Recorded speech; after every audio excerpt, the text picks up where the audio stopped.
C'est parce que vous n'êtes pas de ce monde que le monde vous hait. C'est ce que le Seigneur a dit. Donc, ce n'est pas surprenant. Où on publie quelque chose, on présente un pseudo-enseignement. Là, les gens vont s'envoyer les liens par mail, des trucs, ils vont des trucs, n'est-ce pas? Et ils vont s'orienter. Oui, tel a dit que tel pasteur ou tel a dit que c'est ça, n'est-ce pas? Et ils vont commencer par raconter. C'est ça, ils sont contents. Là, ils sont consolés. Oui, c'est ça, non, pour se consoler, n'est-ce pas? Le monde n'aime que ce qui lui appartient. C'est ce qui appartient au monde que le monde aime. Mais si c'est... Le Seigneur même a dit que c'est parce qu'il condamne les œuvres du monde que le monde le hait, ne l'aime pas.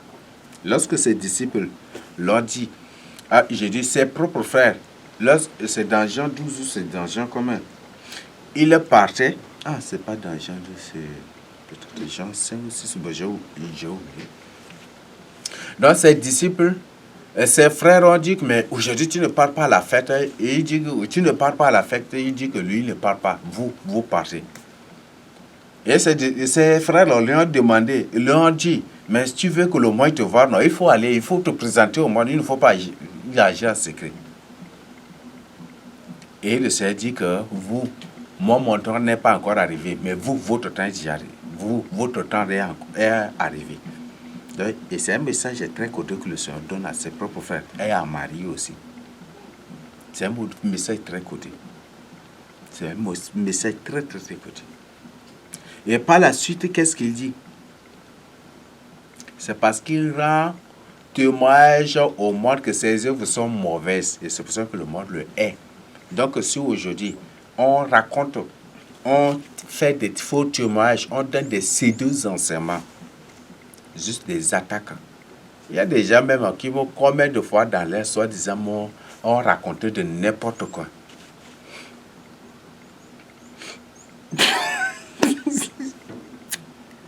Des trucs. Combien de fois dans leur pseudo-enseignement, dans leur, ça c'est des psycho-enseignements, psychopathes enseignements, des trucs, combien de fois ils ont raconté. Et les gens se disent, non, parce que pourquoi? Parce qu'ils veulent absolument trouver une preuve que je suis un faux serviteur de Dieu. Et c'est ça seulement. Et vous n'en trouverez point. Parce que je ne me suis point du tout choisi. Si je me suis point du tout choisi, là, je sais, j'allais mettre des choses, j'allais agir aussi comme ces journalistes déguisés en serviteurs de Dieu. Ces journalistes païens. C'est comment les autres le font. Mais je ne me suis point du tout choisi pour servir Dieu. Et si c'est Dieu qui m'a choisi, tout ce que vous faites là retombera sur vous-même. Tout ce que vous racontez sur moi, vos attaques, tout cela là retombera sur vous-même. Et vous n'échapperez pas du tout. Retombera sur vous-même. Si Dieu ne m'a pas choisi, si ce n'est pas Dieu qui m'a demandé de quitter, d'abandonner tout pour le suivre, tout ce que vous dites et racontez retombera sur vous. Et vous n'échapperez pas du tout. Vos collaborations, vos trucs, vos relations, tout cela là retombera sur vous. Et Dieu agira. Dieu ne vous laissera pas du tout. Et vous n'échapperez pas du tout aussi. C'est ce que je tiens à partager avec vous. Donc, le monde n'aime que ce qui lui appartient. Et c'est ce cas. Le monde n'aime que ce qui lui appartient. Donc, et le Seigneur dit, c'est parce qu'il rend aux œuvres, il rend témoignage au monde que ses œuvres sont mauvaises. Mais oui, une personne, tu lui dis d'elle-même, non. Lorsque le Seigneur Jésus était invité par un pharisien, il commençait, vous pharisiens, ceci, vous pharisiens, vous pharisiens. Et après, il dit, vous docteurs de trucs, et vous pharisiens de trucs. Un docteur, n'est-ce pas? Il dit, mais Seigneur, en parlant ici, c'est nous aussi que tu outrages, n'est-ce pas? Il dit, vous docteurs, n'est-ce pas? La vérité, c'est à dire. La vérité, là, tu es semence de Satan, je vais dire que tu es semence de Satan. Tu es démon, je vais te dire que tu es démon. Tu es un sataniste, je vais dire que tu es sataniste. Tu es possédé, je vais dire que tu es possédé. Tu es initié, je vais dire que tu es initié. Comment te cacher? Est-ce que c'est lui qui te cache des choses là qui t'aime? Non, c'est celui qui te dit la vérité qui t'aime. C'est la vérité qui te sauvera. Aïe. C'est terrible. C'est terrible. Donc, mes frères et sœurs, ouvrez vos yeux. Ouvrez vos yeux pour votre salut. Ce que je tiens à partager avec vous. Donc, cessez maintenant avec les vies privées. C'est tout. Marchez avec le Seigneur Jésus-Christ. Marchez avec le Seigneur Jésus-Christ pour votre salut. C'est ce que je tiens à partager avec vous. Donc, réveillez-vous. Le Seigneur dit que heureux ceux qui lavent leur robe dans le sang de l'agneau. Donc, je t'invite de quitter la vie privée pour laver ta robe dans le sang de l'agneau. Mais le Seigneur nous dit, heureux ceux qui lavent leur robe dans le sang de l'agneau. Donc, je t'invite vraiment à laver ta robe, à laver. La robe, c'est... La robe, dans les questions ici, c'est ta propre vie. Donc, lave ta vie dans le sang de Jésus-Christ. Donc, pour Dieu, en d'autres, il faut revenir au Seigneur Jésus-Christ. Quitte les vies privées et tout ce que tu es en train de faire. La politique que tu fais pour peut-être occuper une poste, pour peut-être ceci, pour avoir des vues, pour être vu, des trucs comme ça. Non. Il faut cesser maintenant. Il y a des gens même, vous voyez ça. Toutes sortes de désordres, de païnité carrément, ça je l'ai dit, dans des publications. Quand ils font des enseignements, des trucs qui c'est n'importe quoi. Oui, mais c'est ce qu'il fait. C'est des gens possédés agissent comme ça. Les gens possédés là, c'est comme ça qu'ils agissent. Et vous ne comprenez pas.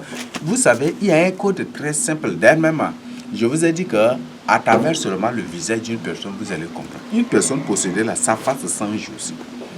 Son visage change. Mais je ne vous demande pas à confondre. Il y a des gens, peut-être qu'à force de gêner, leur forme aussi change, leur visage change, il y a des trucs, il y a beaucoup d'autres. Mais soyez attentifs seulement.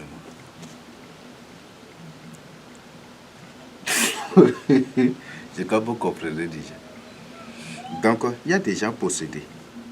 Et vous devez vraiment faire attention. Ils se font des serviteurs de Dieu, mais c'est des gens possédés. Même en voyant, même en écoutant ce qu'ils disent, des trucs comme ça, vous comprenez de quoi il s'agit. Il y a des choses. Donc, je vous invite vraiment à vous confier au Seigneur Jésus-Christ, à marcher avec le Seigneur Jésus-Christ et retourner maintenant. Le Seigneur a dit, revenez à moi et je reviendrai à vous. Donc, revenez au Seigneur Jésus-Christ. Quittez la vie privée, quittez les vies privées que vous menez pour venir au Seigneur Jésus-Christ. Donc, c'est ce que je tiens à partager avec vous. Donc, il n'y a pas une vie privée pour un serviteur de Dieu. Il n'y a point du tout une vie privée pour un serviteur de Dieu. Il n'y a point du tout une vie privée pour un enfant de Dieu. Jamais. Donc, c'est ton copinage, tes relations externes, tes relations, c'est ta vie, des trucs, l'ambiance, la politique, le syndicalisme, le ceci. Cesse maintenant. Il y a même des soi-disant serviteurs de Dieu partout, Congo, partout, qui défendent les présidents au pouvoir. Qui font la promotion, l'éloge des hommes politiques et qui font des trucs comme des païens. C'est vraiment terrible. Mes frères et sœurs, c'est vraiment terrible. C'est vraiment terrible. C'est vraiment terrible. Donc, je vous invite vraiment à vous repentir. Je vous invite vraiment à vous repentir. Il y a des choses que je tiens à partager. C'est ce que je tiens à partager avec vous. Quittez la vie privée et revenez tous au Seigneur Jésus-Christ. Car un enfant de Dieu n'a pas du tout une vie privée. Donc, confiez-vous. Vous êtes lumière. Le Seigneur dit, nous sommes lumière du monde. Si tu es lumière du monde, tu ne dois pas. Est-ce que la lumière a un peu parti pour ténèbres? Non. La lumière, là. Le Seigneur dit qu'on ne peut pas prendre la lumière, il peut mettre sur le bossu, n'est-ce pas? C'est ça. Donc, il ne faut pas te cacher pour faire quelque chose. Tu as une vie privée, peut-être tu pars au fond des villages, tu pars très loin pour faire ce que tu fais. Tu veux. Le Seigneur te voit, les démons te voient. Même si ce que Hébreux 12 nous dit. Il te voit.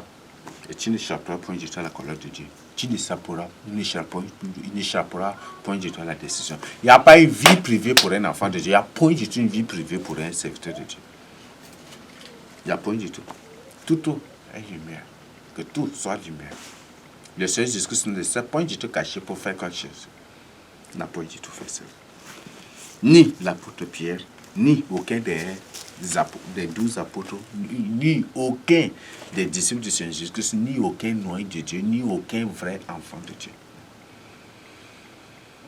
Donc, ce que je tiens à partager avec vous. Donc, vie privée n'existe pas. Et c'est maintenant. Quitter les partis politiques, les sectes, vous apprenez. Mais il y a ceux qui entrent dans les sectes et quand tu leur dis non, c'est ma vie privée. Hein. Et pas consulter les marabouts quand tu leur dis non, c'est ma vie privée. Hein. Quand tu pars, quand ils partent vers les présidents pour demander de l'argent, pour leur demander l'argent, tu leur dis non, c'est ma vie privée. Hein. Quand par exemple ils font des projets, des budgets, ils déposent au ministère, le ministère de l'Intérieur, ou le ministère de la Culture, ou des trucs comme ça, tu leur dis non, c'est ma vie privée, hein, c'est notre vie privée. Il y a des églises même qui font des budgets. Et c'est aux païens, aux démons, aux gens des sectes qui disent non. Aïe, vous allez trouver ça dans quel verset de la Bible ici. Aïe. Peut-être beaucoup vont dire, non, c'est l'officier romain, l'officier city, le centenier des trucs, et qui a fait, ce centenier vivait dans la crainte de Dieu. S'il ne vivait pas dans la crainte de Dieu, est-ce que vous croyez que le Seigneur allait venir vers lui? Prenez seulement son exemple pour comparer avec la femme grecque là. La femme grecque qui ne vivait pas dans la crainte de Dieu, quand elle était venue vers le Seigneur, qu'est-ce que le Seigneur lui dit? Il n'est pas bon de jeter la nourriture des enfants aux chiens, n'est-ce pas? C'était ça, n'est-ce pas? Ces centenaires vivaient dans la crainte de Dieu. C'est pour dire qu'ils sont dans la bergerie du Seigneur. C'est pour ça que le Seigneur est venu à leur secours. Mais je ne sais pas. Vous comprenez, il y a des gens, c'est terrible. Hein? Les gens qui font des budgets, qui font ceci, des projets, des trucs qu'ils soumettent aux ministres, aux députés, qui dans le monde entier va me prouver que tel député n'est pas un sataniste ou n'est pas un sorcier. Une personne qui a consulté des marabouts, des vaillants pour avoir de ceci, qui va me démontrer? Ou un maire, un préfet, ne sont pas des gens qui sont investis de l'autorité par Satan. Mais je ne sais pas, qui sont... C'est terrible. C'est Dieu qui pourvoira. C'est Dieu qui pourvoira tout. Quels sont vos besoins? Ne les soumettez point du tout. Soumettez ça plutôt au Seigneur Jésus-Christ. Et voilà, c'est une preuve que ces gens ne servent pas Dieu. C'est une preuve irréfutable qu'ils ne servent point du tout Dieu. Non, nous avons un projet de construction de l'église. Oh, nous avons un projet d'évangélisation. Des trucs comme ça. Et que nous devons faire un budget de trucs et soumettre aux gens pour que les gens nous donnent des moyens, nous soutiennent ici. Non, c'est Dieu qui pourvoit. Ne soumettez point du tout. Ne faites pas des budgets ou des trucs, des projets, des trucs. Non, ne faites pas du tout cela. Il y a même le Seigneur condamné le budget. C'est ça, n'est-ce pas? D'ailleurs, quand vous faites des budgets, le Seigneur condamne les budgets. Et vous savez pourquoi les budgets des trucs, et parfois les budgets sont vraiment... Pourquoi ça? Parce que ces gens qui font ces choses-là, ce sont des voleurs. Donc il faut bien établir ces trucs-là. Oui, c'est ça même. Peut-être... Oui, en planification, c'est autre chose. D'ailleurs, même, le Seigneur nous a nulle part ordonné, recommandé dans sa parole de faire des budgets. Vous allez trouver ça où? Des budgets, des projets, soumettre au point. Des trucs. Non. C'est Dieu qui soit notre projet. D'ailleurs, l'évangélisation, là, le travail de l'église, c'est l'évangélisation. Et aujourd'hui, les gens se contentent. Même c'est ainsi pour reconnaître une fausse église. Une église qui se contente à son embellissement, qui se contente à avoir des masses, à avoir des quantités. Ça, c'est une fausse église. Il y a des signes pour reconnaître des fausses églises. Il y a des signes, des tonnes, des milliards de signes. Il y a beaucoup. Hein. Ces signes-là ne sont pas 5, ne sont pas 3, ne sont pas 4, ne sont pas 6, ni 8, ni 9. Non.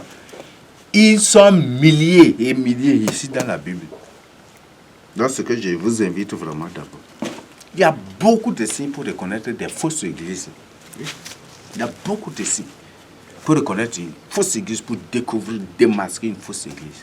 Une église qui se contente de son embellissement. Une église qui veut que tous les fidèles s'assoient sur des fauteuils, ou dans des fauteuils, ou peut-être sur des chaises, ou des trucs. Une église, il y a beaucoup, hein. Il y a beaucoup de signes pour reconnaître de fausses églises. Même là, à travers les budgets, vous connaissez déjà aussi. Les budgets, les trucs, c'est ainsi pour reconnaître de fausses églises. C'est ce que je tiens à partager avec vous. Donc, n'importez pas le monde dans l'église. N'importez pas le monde. Ne prenez pas le monde pour introduire dans l'église. Non. Donc, c'est ce que je tiens à partager avec vous. Donc, au moins, j'ai fait la planification aussi. J'ai mené des recherches aussi vraiment en planification. Il y a d'autres formations en planification que j'avais suivies. Beaucoup d'autres choses. Ces choses-là, si vous preniez vraiment l'origine de cela, c'est purement païen, démoniaque. Ça vient du communisme, ça vient de la Russie, du communisme là-bas. C'est autre chose. C'est purement démoniaque. Donc, c'est ces budgets, nécessitent des visions, des trucs. Il faut un plan d'action. Aïe! Une église qui a des plans d'action encore. Ce n'est pas Dieu qui détermine les plans d'action, mais ce sont des signes pour découvrir des fausses églises. Des églises démoniaques, sataniques là, c'est ça. Donc, ce n'est pas Dieu maintenant qui dicte des choses, mais ce sont des hommes qui déterminent tout ce qu'ils doivent faire. Au nom des soi-disant Dieu, ils mettent Dieu de côté. Dieu, hey, toi, la reste là-bas. Nous, ce que nous voulons faire, c'est ça. Donc, toi, la reste là-bas, tais-toi. C'est ça, n'est-ce pas?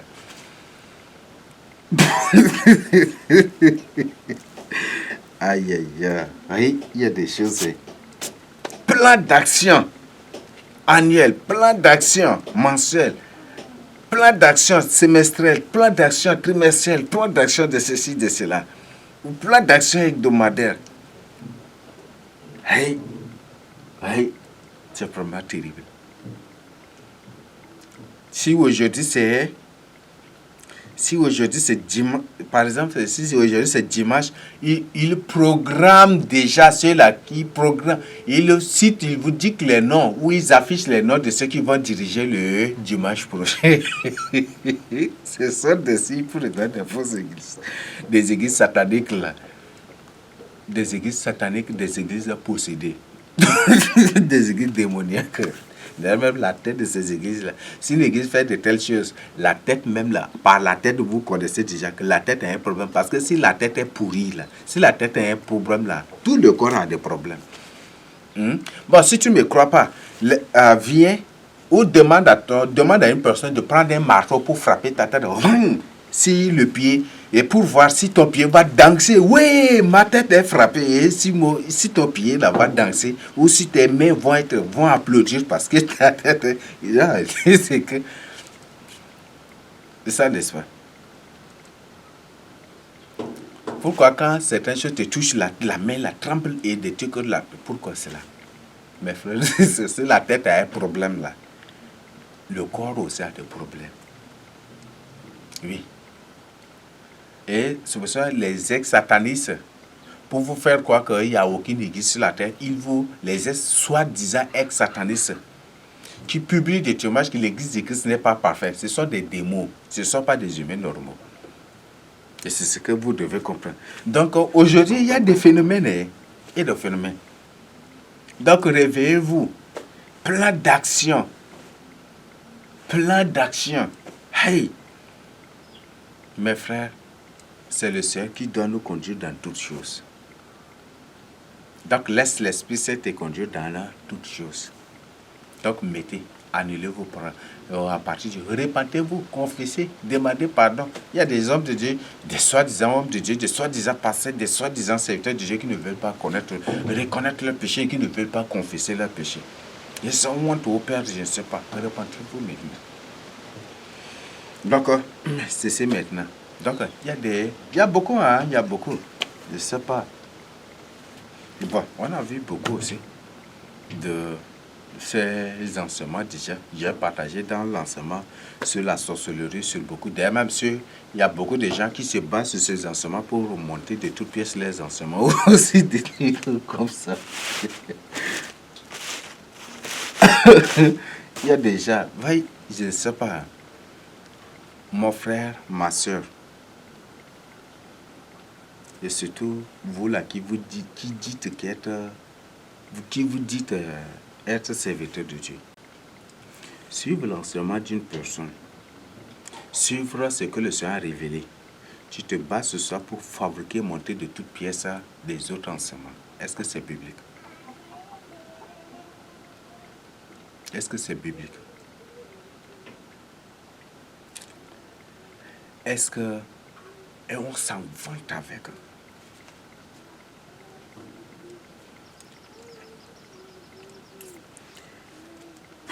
C'est vraiment terrible. Donc, repentez-vous ici. Repentez-vous. Que ce soit des choses que le Seigneur... Ne crois pas à tes inspirations. Je suis inspiré.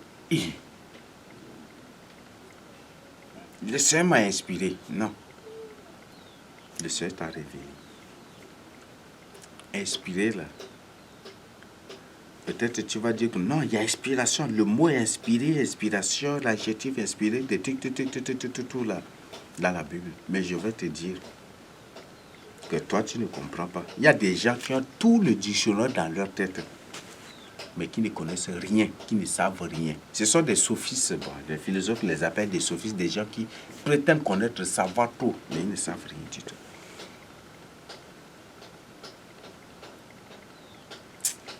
C'est vraiment terrible. Donc, repentez-vous, marchez avec le Seigneur Jésus-Christ pour votre salut. Donc, on a vu tant des enseignements sur des enseignements sur les fausses églises, sur les loups rapisseurs, sur beaucoup d'autres choses que je vous ai présentées. Et même, il y a certains des soi-disant serviteurs, ils se sont levés aussi en contre-attaque pour publier des enseignements montés de toutes pièces. D'ailleurs, même, ce n'est pas des enseignements, mais je suis sûr et certain, convaincu, que des sorciers qu'on a chassés, qu'on a interpellés, au moins ça leur a fait signe.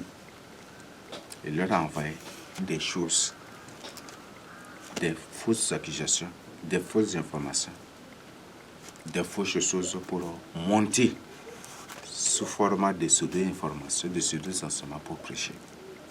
Mais je te dis, répands-toi pour ton salut. Répands-toi. Prends une décision pour ton salut. C'est ce que je tiens à partager avec toi. Donc, il y a beaucoup aujourd'hui. Donc, sur la vie privée, c'est un serviteur de Dieu, toute église qui mène une vie privée, qui fait la politique, qui bat la campagne, qui prêche de n'importe quoi, ou qui fait des pratiques, c'est une fausse église. Donc, bibliquement, il y a plusieurs signes, plusieurs. Et s'il s'agit vraiment de vous dire franchement, il y a même presque 66 signes bibliques pour reconnaître une fausse église, pour reconnaître des fausses églises. Mais on a vu la plupart de ces signes-là déjà. La plupart, on l'a déjà vu. Donc, repentez-vous pour vous salut. Prenez une décision pour marcher avec le Seigneur Jésus-Christ. Donc, cessez aujourd'hui cette vie païenne, cette pratique démoniaque. Revenez au Seigneur Jésus-Christ qui était la vie privée pour votre salut. Suivez le Seigneur Jésus-Christ, marchez avec le Seigneur Jésus-Christ pour votre salut. N'oubliez pas de partager cet enseignement avec les autres et de prendre une décision pour marcher avec le Seigneur. Si tu es en train de mener en secret une vie, tu fais des choses en secret, il faut cesser. Parce que le Seigneur dit que ce sont les ténèbres qui agissent en secret. Et si tu complotes contre les enfants de Dieu, tu complotes contre un serviteur de Dieu, tu racontes des choses. Le Seigneur dit, si tu as quelque chose contre ton frère, viens auprès de lui. Si ton frère a péché, viens auprès de lui. Je ne sais pas. Le Seigneur dit, si ton frère a péché, viens auprès de lui. C'est ça, n'est-ce pas? Mais toi, au lieu de venir vers ton frère, tu appelles de n'importe quoi. Même, ce n'est même pas un péché. Mais comme c'est des gens qui sont dans l'occultisme, on a interpellé, on a certains qu'on a chassés même déjà, on a interpellé, c'est comme ça. Ils font cela juste pour se consoler. Donc c'est ça l'histoire. Et ils racontent, ils appellent tel serviteur de Dieu pour lui dire que voilà, il faut les pratiques de ceci, ils racontent des mensonges. Et ce soi-disant serviteurs de Dieu, ce ne sont même pas des serviteurs de Dieu. Et ils ne le sont jamais du tout. Ils se lèvent aussi pour raconter de n'importe quoi. Il y a des serviteurs de Dieu, soi-disant serviteurs de Dieu, qui sont des terribles philosophes. Je vous ai dit que le christianisme vient des chrétiens, n'est-ce pas? Donc, le christianisme vient des chrétiens. Et si le christianisme c'est un courant, si le christianisme c'est un courant, parce que ceux qui sont dans le christianisme sont aussi des teneurs de courant, des teneurs et des prôneurs de courants de pensée, n'est-ce pas? Et même, ce qui fait, d'ailleurs, si tu portes le nom d'une personne là, ça joue, n'est-ce pas? Si par exemple tu portes le nom de Socrate, tu vas être pire, n'est-ce pas? Tu portes le nom de... Tu vas être pire des mots, n'est-ce pas? Tu portes le nom de Voltaire, pire, n'est-ce pas? Et si tu portes le nom de Christian, tu serais aussi un grand philosophe, n'est-ce pas? Parce que Christian était un grand Christian là, dont le Coran est appelé christianisme, c'est un grand penseur, n'est-ce pas? Grand philosophe, n'est-ce pas? Qui démontre à l'envers la parole de Dieu. C'est ça, n'est-ce pas? Tu vas être comme ça aussi. Si par exemple tu te fais appeler Pharaon, là tu comprends déjà la suite. C'est ça, n'est-ce pas? Tu te fais appeler par exemple Benoît, tu comprends déjà aussi. Tu te fais appeler Thérèse, ou Clémentine, ou Valentine, tu comprends déjà, n'est-ce pas? Donc les noms te font incarner des démons. Et c'est pour ça que oui, les noms te font incarner des démons. C'est pour ça que nous, les vrais juifs, nous, les vrais fils de Jacob, on ne donne pas n'importe quel nom à nos enfants. Tu trouves un vrai sar, il ne donne pas un nom par imitation à son enfant. Mais un faux sar, un faux fils de Jacob, il peut prendre le nom d'un musulman, n'importe nom il met. Tandis que les vrais sars, ils donnent des noms selon les circonstances, selon les événements qui ont marqué la naissance de l'enfant. Et c'est par ça. Ou des choses, selon les circonstances des trucs, et c'est sur ça qu'ils basent pour donner le nom. Ça existe jusqu'aujourd'hui. Et c'est ça même bibliquement, n'est-ce pas? Il y en a là dans la Bible, n'est-ce pas? On dit que Moïse était monté sur la montagne Abarim, n'est-ce pas? Et c'est là qu'il était mort, n'est-ce pas? Abarim, c'est un nom en ça, non? Abarim, c'est ça, non? Il m'appellera. Et c'est ça même, non? Et Dieu a appelé, il a appelé. Vous voyez ça? Vous voyez, c'est un mot en ça, Abarim là. Donc, Abarim, et c'est dans la Bible, vous allez trouver ça, c'est dans Exode 32. Donc, dans Exode, Abarim, Moïse était monté sur la montagne Abarim, n'est-ce pas? Abarim là, c'est un mot sar qui signifie il m'appellera. C'est ça, n'est-ce pas?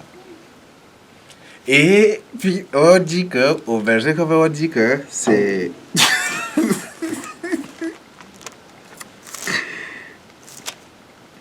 Et par la suite, donc c'est dans Exode, dans Deutéronome 32, verset 50. Verset 49 à 51. Donc, vous pouvez entrer là pour Deutéronome 32, 49 à 51. Donc, entrez là. Et on dit que Aaron était monté sur la montagne de Hor, n'est-ce pas? Et c'est sur la montagne de Hor que Aaron était mort, n'est-ce pas? C'est ça, n'est-ce pas? Hor là. Or là, ça c'est un mot sar qui signifie retrancher. Retrancher. Enlever. Donc c'est synonyme de la mort, n'est-ce pas? Et c'est sur la montée de Or que Aaron est mort. Les sars ont dit, entrez seulement, mettez S-A-R. On va dire que le sars c'est d'abord en majuscule, on va dire c'est un peuple réel, tétique réel, et Sarah minuscule, on va dire que c'est un peuple. C'est uniquement au sud du Tchad que vous allez trouver. Sur la montagne de Or. Or là, c'est un mot sar qui signifie enlever, retrancher, qui nous renvoie aussi à. C'est synonyme de la mort, n'est-ce pas? Et c'est ça, n'est-ce pas? Mais c'est sur la montagne de Hor, en Tsar, là. C'est ça que Aaron était mort. Vous voyez ça. Non, nous, vrais fils de Jacob, on ne donne pas de n'importe. On ne donne pas comme ça des noms à nos enfants. Non. Les noms sont significatifs. Et les noms jouent sur la vie de la personne. Les noms jouent sur la vie des personnes. On te donne le nom de...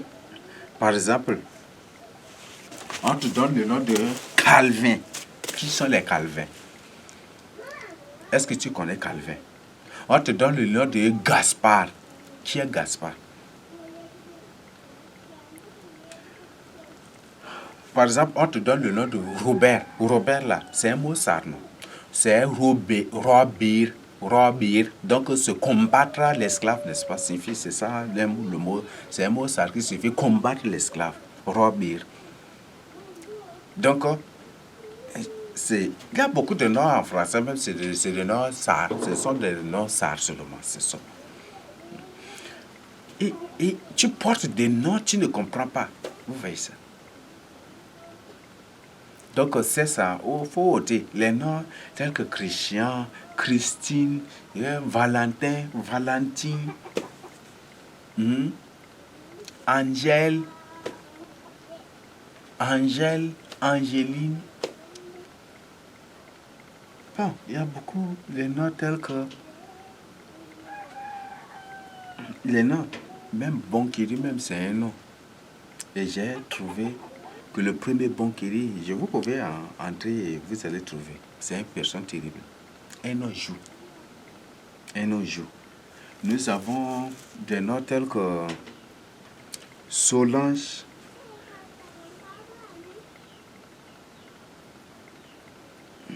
les noms tels que Claire. C'est des noms terribles. Peut-être on dit non, Claire là, c'est fils, c'est qui est Claire là? Non, tu ne comprends pas. Tu ne comprends pas. Qui est le premier portrait de ce nom? Ça ne donne pas comme ça un nom à ton enfant.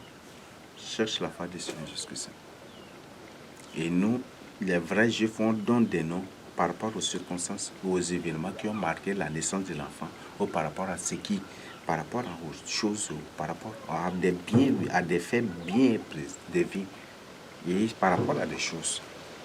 Et c'est effectivement ça dans la Bible, n'est-ce pas? Quand Jacob arrive et que quand telle chose se passe, bon, il dit, bon, si c'est ça, Dieu s'appelle comme ça. Et Abraham, c'est la même chose. Isaac, c'est la même chose. Moïse, même les enfants, tout au long de leur... Et c'était ça, n'est-ce pas? Les vrais juifs, c'est ça.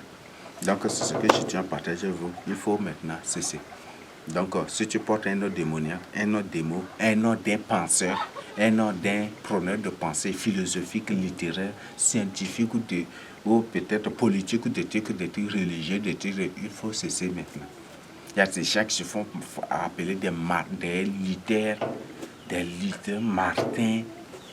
Il y a des gens qui se font appeler Hercule, Merlin. Hey! Et ils trouvent que c'est un nom vraiment. Vous savez, il y a des gens, il y a des phénomènes qu'en littérature, là, on qualifie de quoi. Par exemple, une personne qui vient de découvrir un nouveau mot, il fait de ces mots, il va tout faire pour employer ce mot, alors qu'il ne comprend pas vraiment la profondeur de ce mot-là. Et c'est ce que beaucoup le font aussi.